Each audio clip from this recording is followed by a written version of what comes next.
Bueno, vamos a ver la segunda parte de la segunda ley de termodinámica, donde volvemos a tomar este enunciado del motor, ya un poquito dando, digamos, la ley de entropía un poquitito más formal, pero en realidad lo que me interesa en esta segunda parte es que nosotros vamos a ver como un motor ideal que propuso Carnot, en el que obtendríamos la máxima eficiencia trabajando con dos valores de temperaturas determinados. Para esos dos valores de temperatura, la máxima eficiencia posible la va a dar el motor de Carnot. ¿Y qué es lo que nos decía el enunciado del motor? Es imposible para cualquier sistema experimentar un proceso en el que absorba calor de un foco a una sola temperatura y lo convierta totalmente en trabajo mecánico, finalizando en el mismo estado en que comenzó. O sea, este proceso cíclico no es posible darse si no hay calor que va al entorno y que se pierde. A eso estaría haciendo referencia este enunciado. Hay un enunciado del refrigerador donde dice es imposible para cualquier proceso tener como único resultado la transferencia de calor desde un foco frío a uno caliente. Eso lo sabemos porque nunca el calor viajaba de un foco frío a uno caliente. Para que lo pueda hacer, tenemos que entregarle trabajo, forzar al gas a moverse para que de esta manera suceda algo como esto. Pero ya sabemos que nunca el calor se va a ir de un foco frío a uno caliente. Entonces, esto es lo que hablábamos recién del ciclo de Carnot, de esta máquina de Carnot, que es ideal, no es una máquina de verdad, pero que nos va a dar las máximas eficiencias posibles. Es una máquina térmica ideal que opera bajo ese ciclo en forma reversible entre dos temperaturas TH y TC. O sea que si voy en un sentido horario, va a ser un motor, y si voy en un sentido antihorario, va a ser un frigorífico. Por eso es que habla en forma reversible. La máquina de Carnot es más eficiente que cualquier otra máquina para la transformación de calor en trabajo, operando entre las mismas dos temperaturas. Para STH y STC va a ser la mejor. Y vamos a ver qué es esta máquina de Carnot hipotética.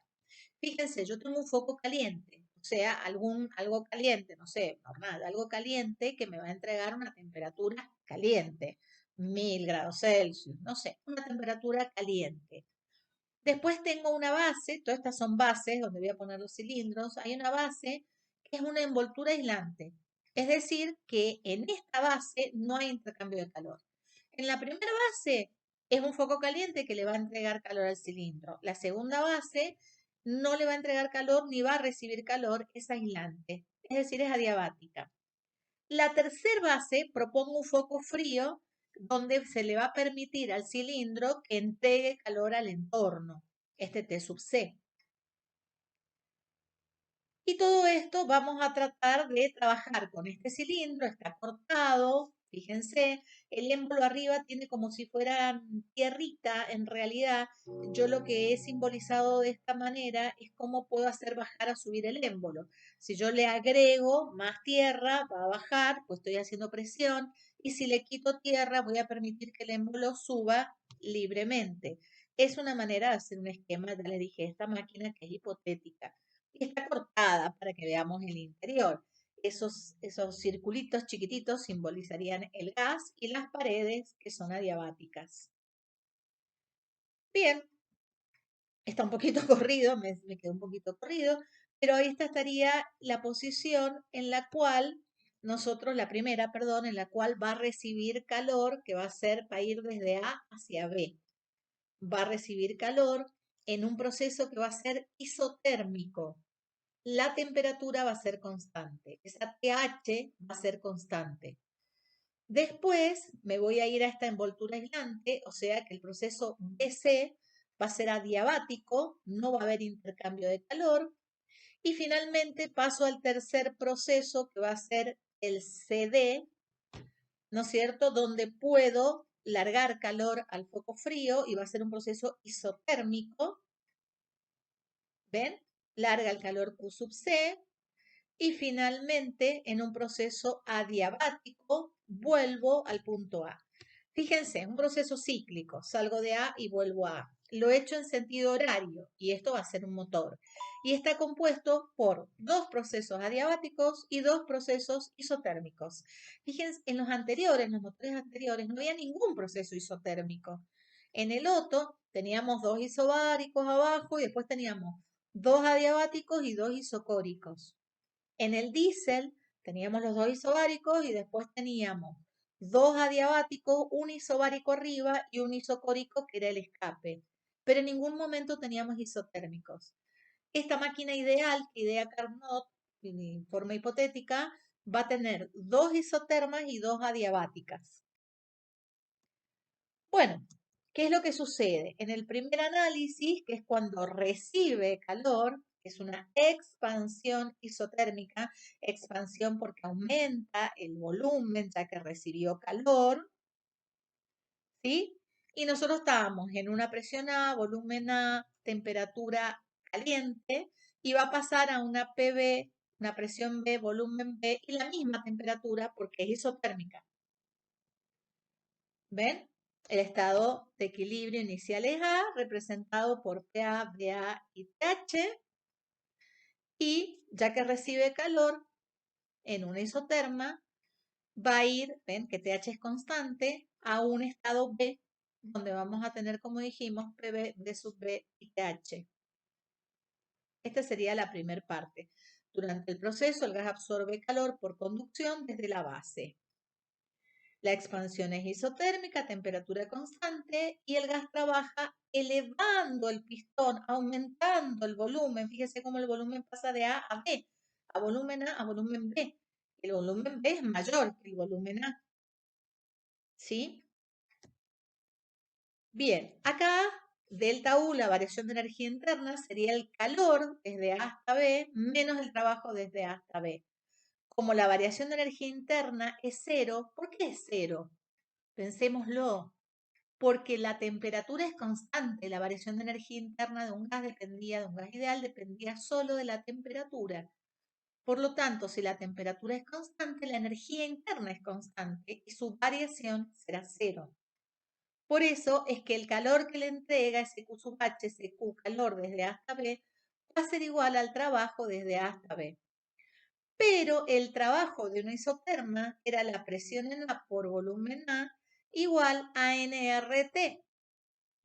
¿Sí? ¿Se acuerdan? Un poquito de ahí salía en realidad una de las expresiones que podíamos llegar a utilizar, pero el trabajo en realidad era igual en isoterma a P por B por el logaritmo natural de B final sobre B inicial.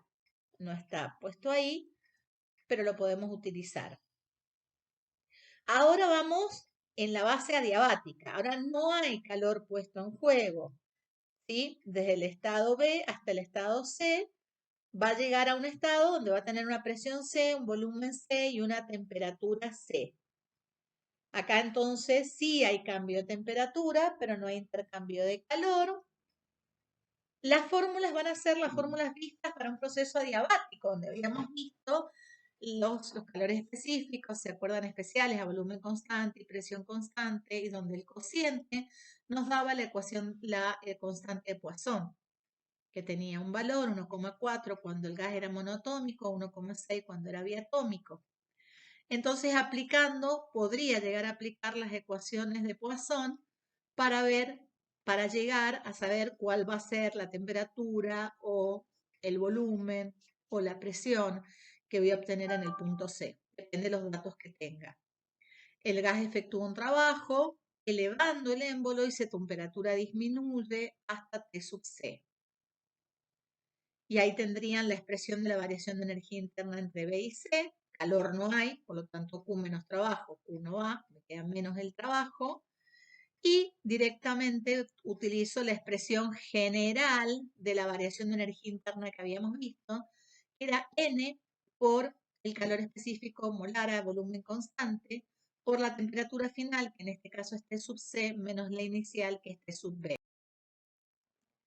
Bueno, la tercera etapa, fíjense que ya llevamos estas dos. La tercera etapa va a ser una etapa isotérmica también. ¿Ven? Es un proceso isotérmico. Hay pérdida de calor por el sistema, un calor negativo. me dirijo hacia el estado D por esta isoterma. Durante este proceso se transfiere calor del gas al depósito por conducción a través de la base. Y la compresión va a ser isotérmica, el pistón con su carga efectúan trabajo sobre el gas, el trabajo es negativo, fíjense que va hacia la izquierda, disminuye el volumen.